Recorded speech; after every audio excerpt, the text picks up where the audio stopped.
Okay, Yes, we can okay, we start should now. proceed. All right, Yeah, all yeah. right. Okay, just a second. Let me present my screen first.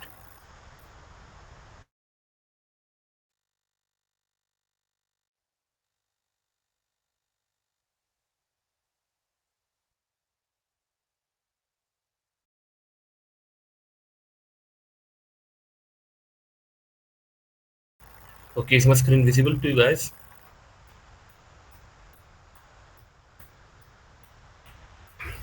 Yes, Kapil, it is. All right. So the current topic is bug bounty hunting. So my first question will be that how many of you guys know about bug hunting? What actually bug hunting is like that? You do not have to have any kind of experience with it. You just have to define it. So if anyone has idea about bug hunting, you can just raise your hand. Okay, Parth. All right. Okay. So can okay, Divansh. Okay. So Parth, Rohit, can you guys give a quick brief about bug hunting? You can just enter in chat if you don't want to speak.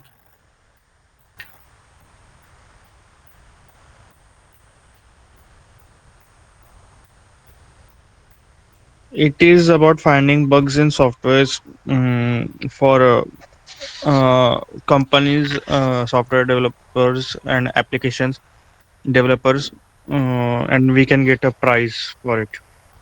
Yeah, yeah, agreed. Just one correction that you are not always getting a prize. Okay, it's not the. It's like partial scenario. Sometimes you get the prize, sometimes you don't. So yeah, that's a good definition. Rohit. Okay, I'm not sure. Okay, okay. Yeah, this is a part as well. Going through the codes and finding bugs. It is like source code review. It is termed as source code review in technical language. So now will proceed with what bug bounty hunting is. So before that, I will introduce myself. My name is Kapil Verma, and currently I'm pursuing my last year in computer engineering at VU, and I'm a cybersecurity enthusiast, bug bounty hunter, and red teamer, which is offensive security, not defensive one. Okay, it's like thinking like a criminal when you are a policeman, just like that. And I'm a security researcher. Like, yeah, it's just a term, so let it be. And I've been acknowledged by Swiggy, Luma, Tesla, and Trivago for vulnerabilities report, and on Hack the Box, which is a platform where you can just test your cybersecurity skills. And I've been ranked as pro hacker there, so you can check out Hack the Box and practice your skills. But I will suggest, okay, let's move further to that. I'll talk about this later. So this will be the agenda today. Firstly, we'll be knowing about what actually bug bounty hunting is, then why. Why is the main reason, and we need to know about bug bounty platforms, like where you have to report your vulnerabilities to companies, and how we can get started in bug hunting. And we have to follow rules and ethical guidelines as well. And in the last session, we will have a Q&A session. Okay. So what is bug bounty hunting? So as Rohit said, and okay, okay, all of you guys just defined it. So what bug bounty hunting is? So bug hunting or bug bounty hunting is a practice where one explores a system, tries and to find a flaw or vulnerability, and further reports it to the organization managing it. For example, that system can be a web application, and a hardware device, IoT device, or a software as well, like mobile applications and stuff. And we have to just check that, perform some activities over there to find if there is any kind of flaw which can be exploited by any kind of attacker, and can be responsible for a security breach or downfall of a whole organization. So these are called the vulnerabilities. And when we report it, in short, we are just giving a suggestion that you have this flaw and you need to repair it. So for that, organization often rewards you. So that rewards are termed as bounties. So the reporting may lead the bug hunter to be eligible for rewards terms as bounties. So these bounties differ on the severity of the flaw. Sometimes it's a weak bug, it's a severe bug, critical bug. On that, you are supposed to get bounties. For example, for low level bugs you get around 50 USD and 70 USD, and for critical bugs you get around 1000 USD as well. So it's not always about money. Sometimes you get swags as well. For example, T-shirt. The Dutch government, when you report any kind of vulnerability to Dutch government, they usually provide you with a T-shirt as a reward. T-shirt says that all I got was this lousy T-shirt. Okay, it's like fun. Anyways, and another is Hall of Fame. Hall of Fame, like you see, let me show you another tab.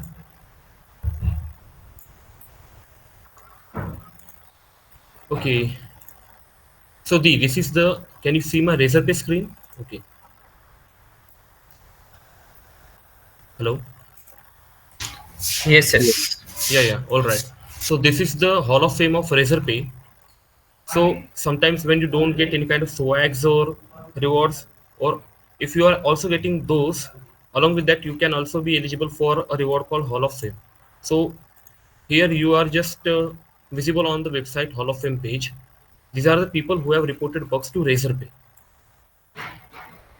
Here they have their profiles and LinkedIn and Twitter account added, so that anyone wanting to find their information can visit there.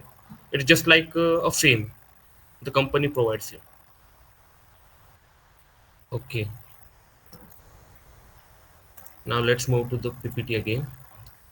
So these are the kinds of rewards a bug hunter is eligible.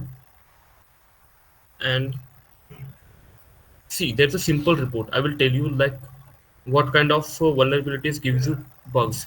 So this guy reported a vulnerability to an organization which was just like Discord. I guess some of you may know about Discord. Like we can create servers over there.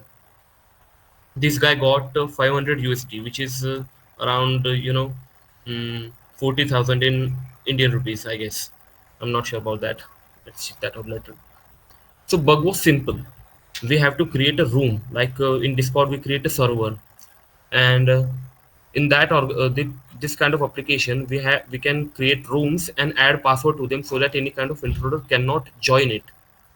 So the password policy for that room was a 4-digit numeric pin, like an OTP. So when we say that a room is been locked with 4-digit numeric pin, what can be the possible combinations? The combination for that password can start from 0000 to 9999. The password for sure exists in that range only, as it's a 4-digit password. So what that attacker did was he created two accounts. He created an account A and another is B. And the account A, with account A, he created a room and added it with the password, which was a 4-digit pin. And he logged into B's account and found the link to A's room with a random password. Like he does not know the password of A's room now. So he entered, for example, 1111 4 times, which is not the actual password. And there's a tool called Bugshoot. Uh, I guess some of you from cybersecurity branch may know about Bugshoot, which is a request intercepting tool. So he used a tool and brute forced. How many of you know about brute force attack? Just raise your hand. You don't have to define it. Okay. All right. Brute force attack, like we have to try all the combinations, multiple combinations to get the right answer. Okay, so what he did here was he brute forced that OTP, and that OTP, correct OTP, was provided with a right request. Like for example, if you give a wrong OTP, you get a 403 error, access denied. And if you enter the right OTP, you get a 200 OK. So that guy got a 200 OK at a particular OTP, and that was the correct OTP. And he accessed the Ace room without knowing the Ace password. So what was the flaw here? Rate limiting. Like if you enter wrong OTP more than like 4 times on Instagram, it blocks you for a particular period of time. It can be an hour or day, I'm not sure, but yeah, it blocks you. So this kind of mechanism for blocking multiple attempts was missing here. And for that simple bug, he got 500 USD. It was rated as medium bug. And the weakness was improper restriction of authentication attempt. That is rate limiting itself. So in 2018, for that simple rate limiting bug, 500 USD. And yeah, another factor that depends on organization as well. For example, uh, some big companies like Amazon provide large bounties for small bugs, and some small companies provide low bounties for same bug. It depends on their criteria as well. So it's a luck factor too. So why bug bounty hunting? So moving to this point as it's really important. So after, before that, I want to ask: does anyone have doubt with the previous slide? Like, what is bug bounty hunting? Okay, Parth, you can say. If you have a question, you can just say. Unmute yourself freely. Okay. All right. So why bug bounटी hunting? I guess nobody has a doubt with previous slide. एक तो सब समझा या फिर सब कुछ भी नहीं समझ में आया. किसी को डाउट है कोई? No doubts. Okay, okay, cool. So why bug bounty hunting? So bug bounty hunting दोनों के लिए beneficial है. For the bug hunter, which is the ethical hacker, or for the organization we are reporting the bugs to. किस तरह? For the organization, we are focusing on security enhancement. Whenever we report bugs to any organization, we are in short reporting that what kind of weaknesses they have. हम किसी को मतलब कोई अपनी weakness बताए तो we focus on improving. So the organization focuses on improving their security, and through that, uh, the whole organization takes another step towards a defensive approach of their whole organization. And skill set improvement in our case. So we are practicing on real world applications. We are just practicing or implementing our skill set of ethical hacking on real world applications, websites, and organization. Through that, we are just practice makes man perfect. By each time we learn something new. Like for example, I recently hunt a bug, and it was not not eligible for any kind of reward. I just tested it out, and the case was really weird from the typical bugs I've seen before. So yeah, I understood that this can be a possible way as well. So skill set improvement and experience is gained through bug hunting as well, and rewards recognition. After all, the most important concern in my case, I need rewards. I like that. Who doesn't like that? When you get money or any kind of swags on Hall of Fame, recognition, that can help you build your portfolio as well. So the question arises that how should we report bugs? So we have bug bounty platforms, and they are differentiated usually in two ways. Like we have the bug bounty platform, and another is the two types are bug bounty programs and VDP programs. So VDP is just like social service. I will tell you first thing. VDP is like social service. You cannot just expect any kind of reward from them. Just a second. Hold up. Okay,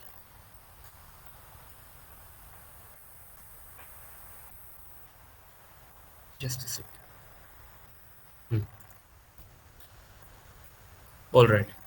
So VDP is just like social service. You are always sometimes testing over web applications. You report their bugs to them, and they do not provide you any kind of recognition, any kind of swags or rewards. They just thank you, which is usually a VDP program. And usually VDP programs are arranged by government organizations like NCIPC. Maybe some of you students from cybersecurity know about this, especially the final year ones. We do not get any kind of recognition or reward for hunting bugs at government in Indian government. We just get a letter appreciating our efforts. So this is kind of VDP program, responsible vulnerability disclosure program. And another is bug bounty programs. The word itself says bounty. Here we are supposed to get rewards. So these are bug bounty programs are often arranged by companies where they provide a scope to ethical hackers, that what are the testable domains, what are the testable areas they can test over, and how they should give a form as well, that where you should report it. But when we talk about bug bounty platforms, so these are, for example, I'll say HackerOne, Bugcrowd, and Synack. The HackerOne and Bugcrowd are most popular. I'll show you one example of HackerOne. Just a moment, let me start it.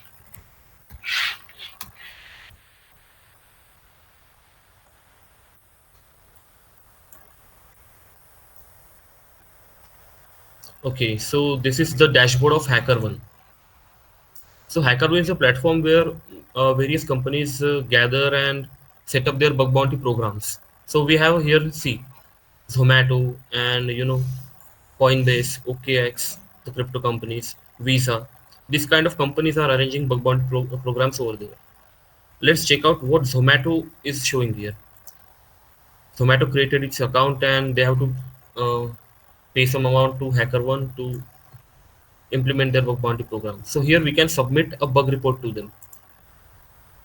Here they show their policies and what kind of vulnerabilities and rewards they provide. So for low level bugs, they provide around 50 to 100 for Blinkit assets, which are in scope. Blinkit is a child organization of Zomato itself. For medium bugs, 200 to 300 USD. For high, 500 to 750, and for critical, 1000 to 1500 USD.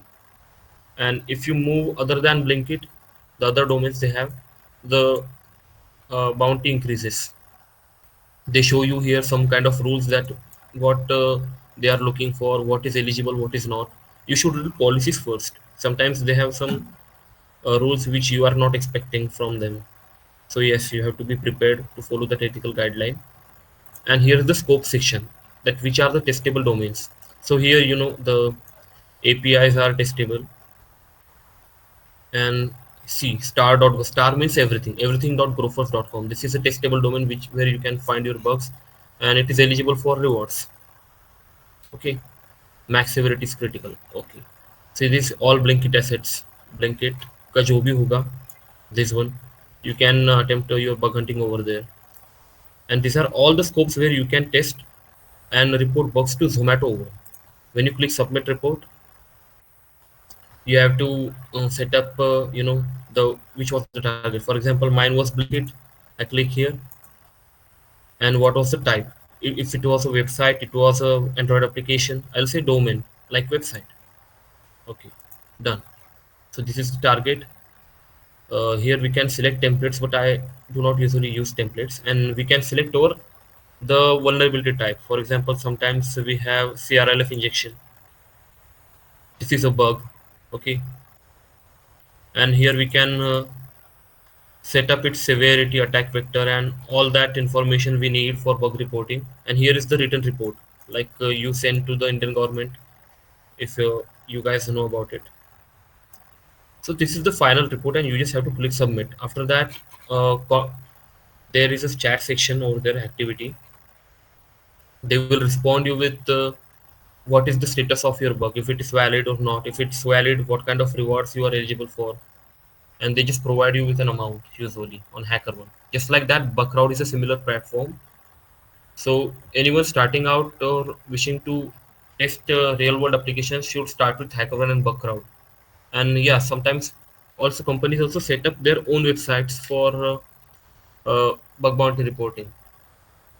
Like Razorpay has its own bug bounty platform on their own website. Here, like we have the Hall of Fame, and they also have their own bug bounty platform somewhere. Okay, it must be there somewhere. I'll need to check that. Okay, let it be. But websites do have that. So this is about the bug bounty platforms programs, which is BBP, bug bounty program, and VDP, which is a social service in my terms. So now, when you know about that, what actually bug bounty hunting is like that, and you should uh, what you should be doing after knowing about this is learning about how to start in it. So basics are always playing the key role. You need to know about the basic foundations of cybersecurity. That can be networking, web app understanding, how web applications work, websites work, applications work, If you and You have to familiarize with yourself with the common web vulnerabilities if you are focusing on web app testing. My personal domain is web app testing itself. Now I'm moving to Android testing too. So I guess some of you know about OWASP top 10. Open web application security, something is like that. OWASP top 10. So they are like standard top 10 vulnerabilities which are found in web applications, and we should focus on. You have to understand the basics of them, basics of cyber security, networking, web app pen testing, and all kind of stuff like that. And choosing your area of focus is the most important thing. What happens sometimes is a lot of people learn about web app testing, Android testing, iOS testing, like they understand the basics of all and master none, which is not a good way, I'll say.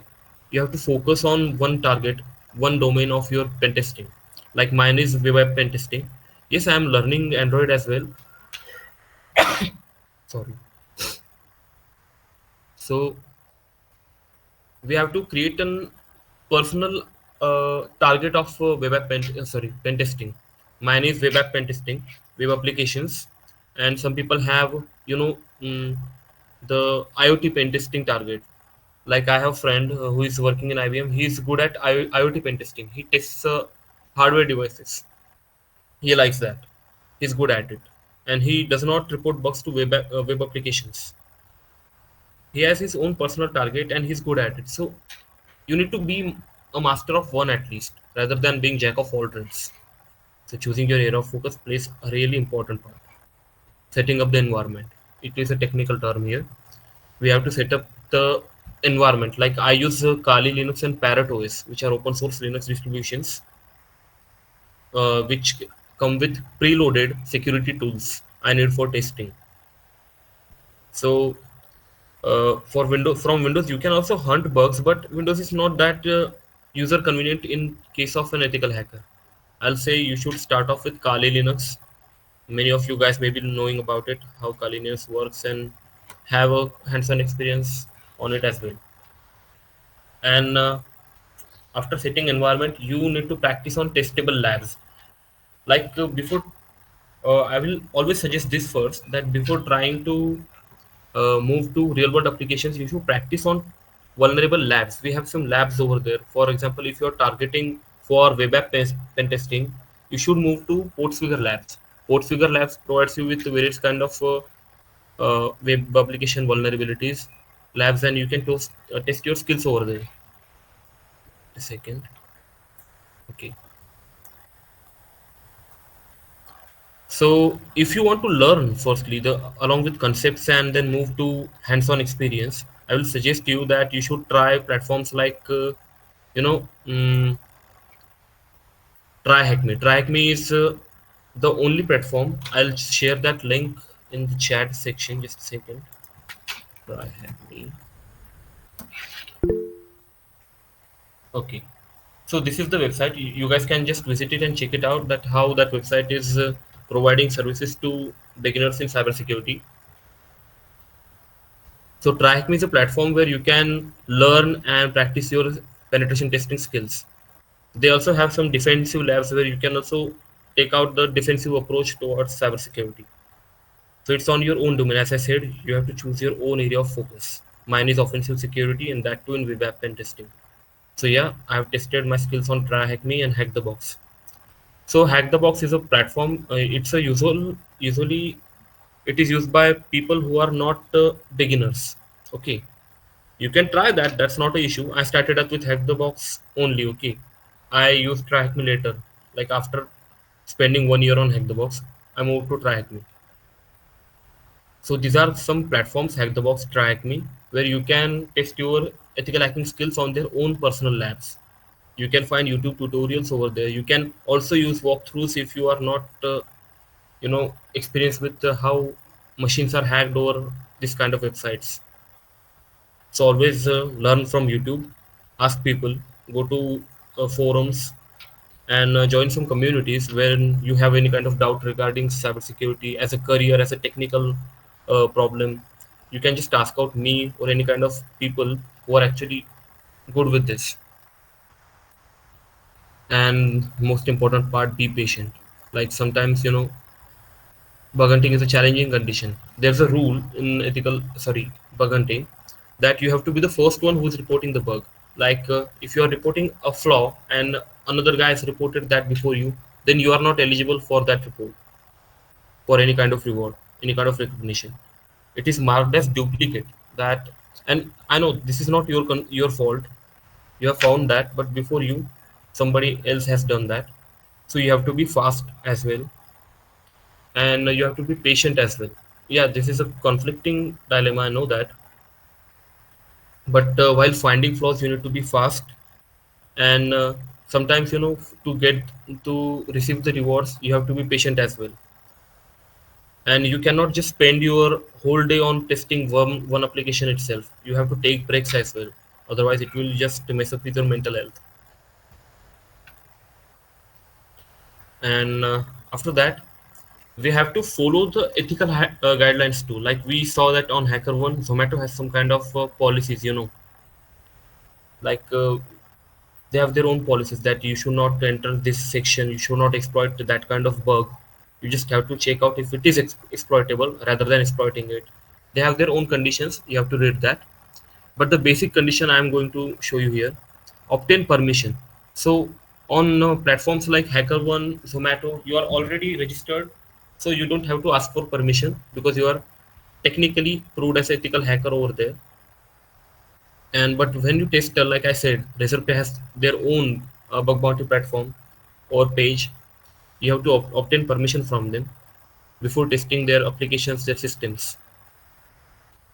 So unauthorized testing is illegal and unethical. Like sometimes uh, if you attempt our own website, if you attempt testing our own website, you have to ask Patil sir or any kind of faculty before testing it. You cannot just test and report it. So always ask first if you are testing on some kind of targets who are not actually running any kind of bug bounty program or HackerOne or stuff. Follow the scope. Like we saw that Zomato had a scope, like Blinkit targets, Runner target, Zomato targets. They have a particular scope where you can test your vulnerabilities. You don't have to go further than that. When you go, sometimes your vulnerabilities are marked as ineligible. Like some one day I found a flaw in Tesla. Not me, my friend found a flaw in Tesla, and he reported that. Basically, the bug was not on Tesla's domain, but it was a domain linked to it. So it was around 700 USD eligible bug, but they marked this at ineligible, that they do not own this kind of domain. It is just a reference to their website. So he was not eligible for that, and he spent around 2 days finding that bug. So we need to follow the scope as well to not waste our time and respect privacy. So even when you have access to, like for example, you found a remote code execution on a web app, and you are able to access the whole server of the target. So you have to respect the privacy of user data, personal information. You just have to show that yes, I'm able to access that. You don't have to show that I'm able to delete this user. You will just go and delete one user and show them that yes, we can do that. No, that's not ethical. They will rather take some legal action on you for that. So respect privacy and document and report. So whenever you find a vulnerability, no, document it deeply. Make it totally understandable for the security team of that organization where you're reporting to. And as soon as you find the bug, quickly document it in a best way and report it to the organization hosting the bug bounty program. Like sometimes, we just saw that how Zomato has an option to report the document, and non-destructive testing, as I said before, that if you have the access, you cannot just exploit it, like deleting the user one. So this is that approach: non-destructive testing and no public disclosure. For example, you found a flaw and you reported it in 5 minutes after finding it, and in the seventh minute of finding it, you are posting that this kind of website has this flaw.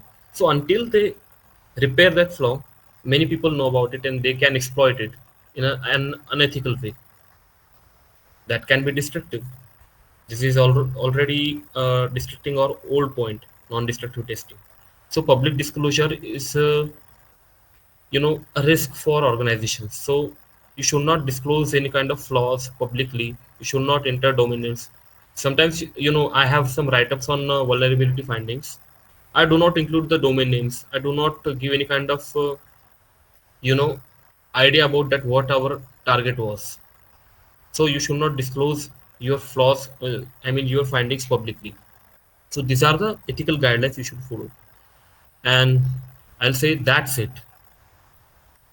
It was a big session. I'm not sure how many of you guys understood that what actually bug bounty hunting is and all that concepts I've shared here. This is a Q&A session and you can just ask any kind of questions or doubts you have. And that can be related or unrelated to this PPT. Okay. So just feel free. If anyone has doubts, you can just raise hands or unmute yourself and speak.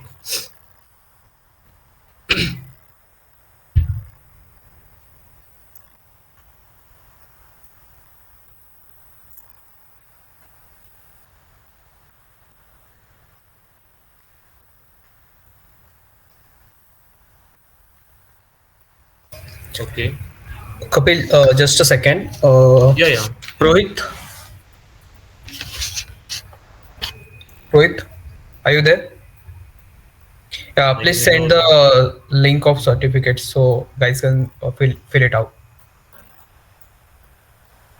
All of you, Yeah. please fill it out so we can send you the certificate of this session. And once Do you we have get to the provide? certificate, you can share it on your LinkedIn profile, tag in Kapil and Revolution Software Club. Yeah. I'll share. Okay. Here's the form. Kapil, share Okay. your So LinkedIn the profile so they yeah, can yeah. tag you.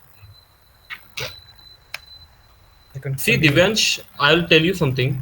You don't have to provide any kind of any kind of proof that you are an ethical hacker. Like I have some friends who are pursuing actually BSc in agriculture and they are also bug hunters. So you don't have to show that you are a bug hunter. You just have to responsibly report and follow the ethical guidelines. That's it. You don't have to be any kind of ethical hacker. You can be anything. You just have to report responsibly. That's it.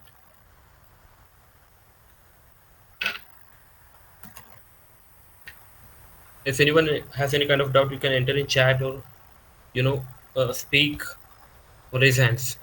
It is about finding bugs in softwares for companies, software developers, and Okay, I've shared my applications LinkedIn over here. developers, Okay, and we I can guess get that a will not work. prize I'll for have it. to delete that. Yeah, yeah, agreed. LinkedIn Just slash one in. correction that you are not always getting a prize. Okay, it's not. Okay. Here's the corrected one. The it's like partial scenario. Sometimes you get the prize, sometimes you don't. So yeah, that's a good definition. Okay, other than Divyansh सबको शायद सब समझ में आ गया है या फिर कुछ नहीं समझा है बट कुछ नहीं समझा है तो obviously you are having a little doubt. It can be really basic one. Feel free to ask it.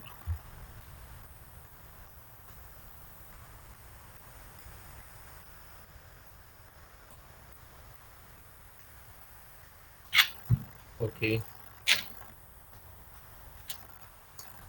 I have a question. How many of you tried bug hunting? Do we have any kind of bug hunters over there? Just raise your hand.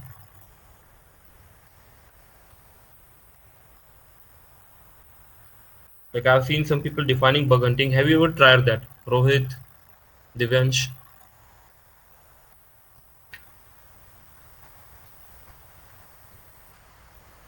I have tried finding bugs as you know in last It Yeah. is semester. about finding bugs in Yeah, softwares yeah. So were you It for was a following great actual targets? Yeah. it was a companies, great experience software to developers, find Where and did you bugs. find that application bugs? I mean, it was a developers, government organization or and a we can private get a program? prize for it. No, sir has Yeah, given yeah. us a Agreed. website and we Just have to one Yeah, find bugs correction from that that you are only. not always Using getting a code review or we prize. can Okay. use any It's not third party tools, the bug suit it's and like map. partial scenario. Sometimes you get the prize, sometimes you It source was a code great review is one of the experience. most important things, I'll say. That's good source definition. Code review is a little bit complex for people who are not developers like me. I'm not good at development, Yeah, I'll say. I'll be I honest. have found 4 bugs from code review only in Yeah, login section. login section, yes, yes. We have Yes. okay, no. How did I find my first bug? So see, I'll be honest. My first bug was in um,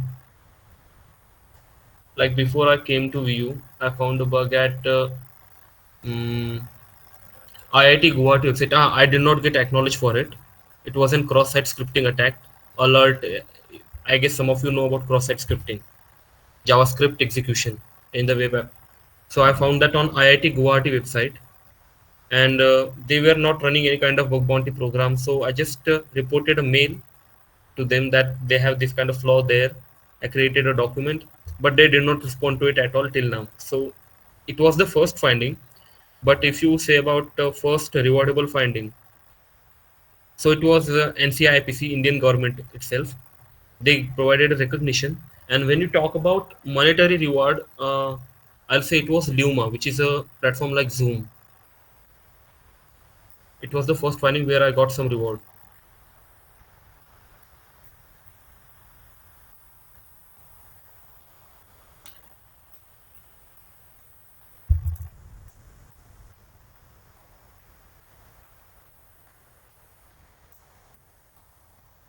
And how I found that bug on Luma, it was open redirect. Like sometimes I'll enter one URL tag like sample.com/.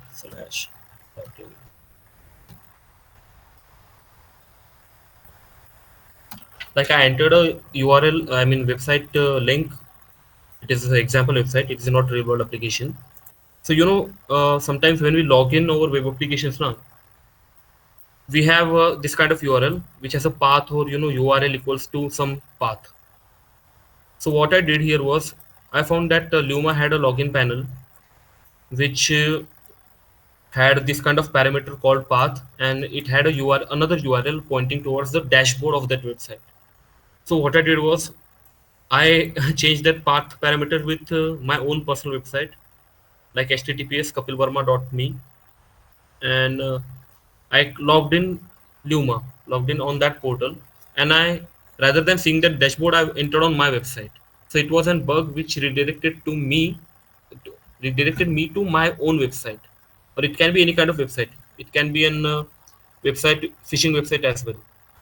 So it was a bug called open redirect. So it was the first rewardable finding I found on, and this was the way.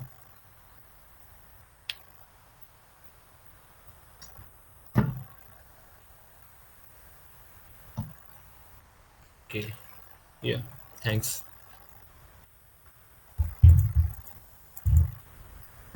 you know you should practice your skills. Okay, you cannot just see some YouTube videos. Like some people follow particular template while bug hunting. Like they see YouTube video that they are following these methods, and they implement the same method, copy and paste the same method without thinking something that how actually and real world application works. So you need to understand that how things are working in real life, rather than YouTube videos are for reference. I won't say that you should follow it blindly. Okay, test your skills on platforms like hackthebox.com, tryhackme.com. Understand how actually the systems and softwares work. You know, you have to understand that. You have to understand that how code works. Like Django. Django is in framework. They have their own admin panel, and sometimes they have common credential setup. So yeah, when you see in any kind of application, I'll share my screen for just a second.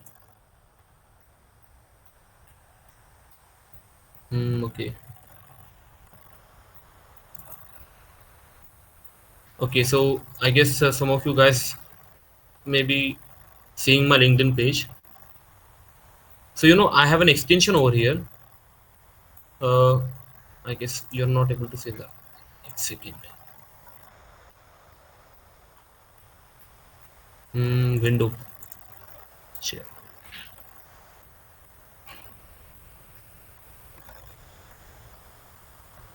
Okay. So here's I have some kind of extensions, and here this extension I'm using called Webalizer, which shows you that what kind of technologies the web app is using. Like here, the I'm using Meet, and it's using JavaScript framework called Emotion, Open Graph, and Closure libraries. You can find that what kind of versions, what kind of technologies the web app is using. and through that you can just search for their own exploits as well. Like sometimes you can see here the web app is using Flask, and for Flask, there's a bug called uh, SSTI, template injection. So you can just test out template injection over there. You don't have to go through that whole website, whole system. You can just check out what is the technology used and find any kind of exploit over there. It's as simple as that. So you have to develop your own strategies as well. Okay. If anybody has any further doubt, you just feel free. Okay, some people are rejoining or joining now.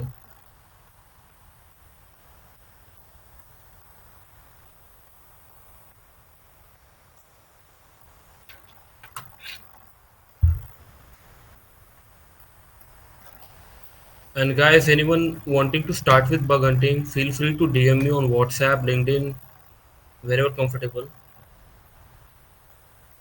Or having any kind of doubt with security stuff, I'm happy to help.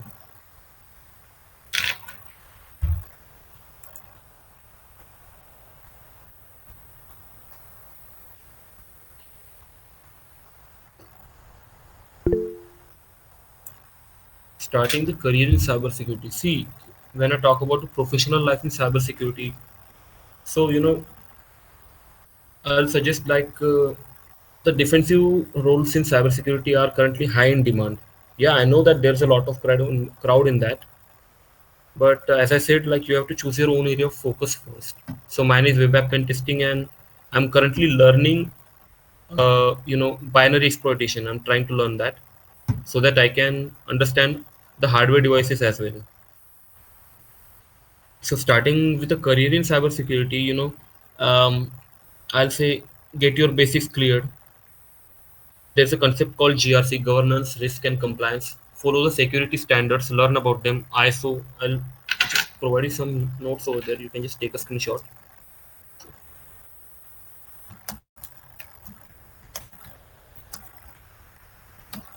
So these are the basic enterprise security concepts. You need to learn that, and along with that, you have to choose your area of focus. For example, if you want to build a career in offensive security, I'll say learn about red teaming. Red teaming. I'll provide notes here. Offensive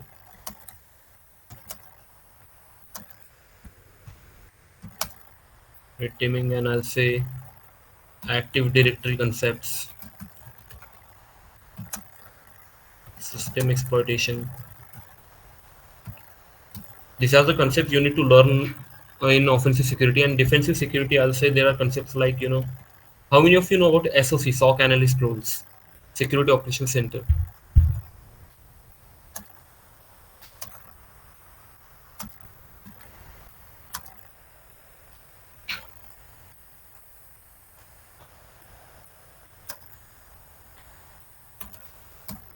So in defensive, these are concepts like Security Operations Center, EDR, firewall.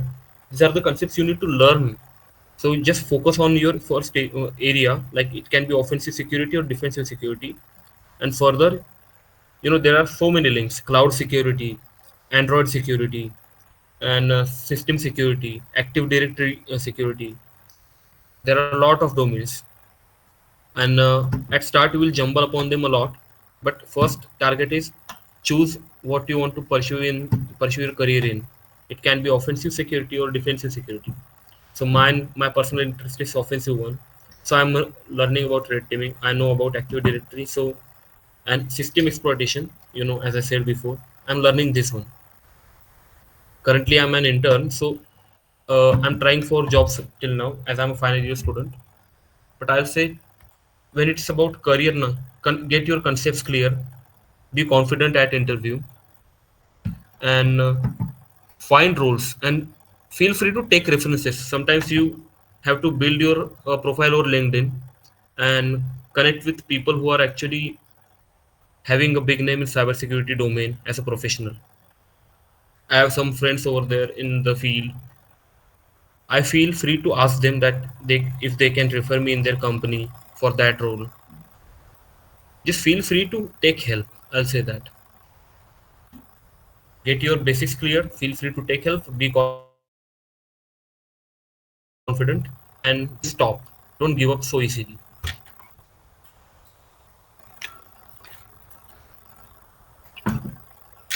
Is there anything else?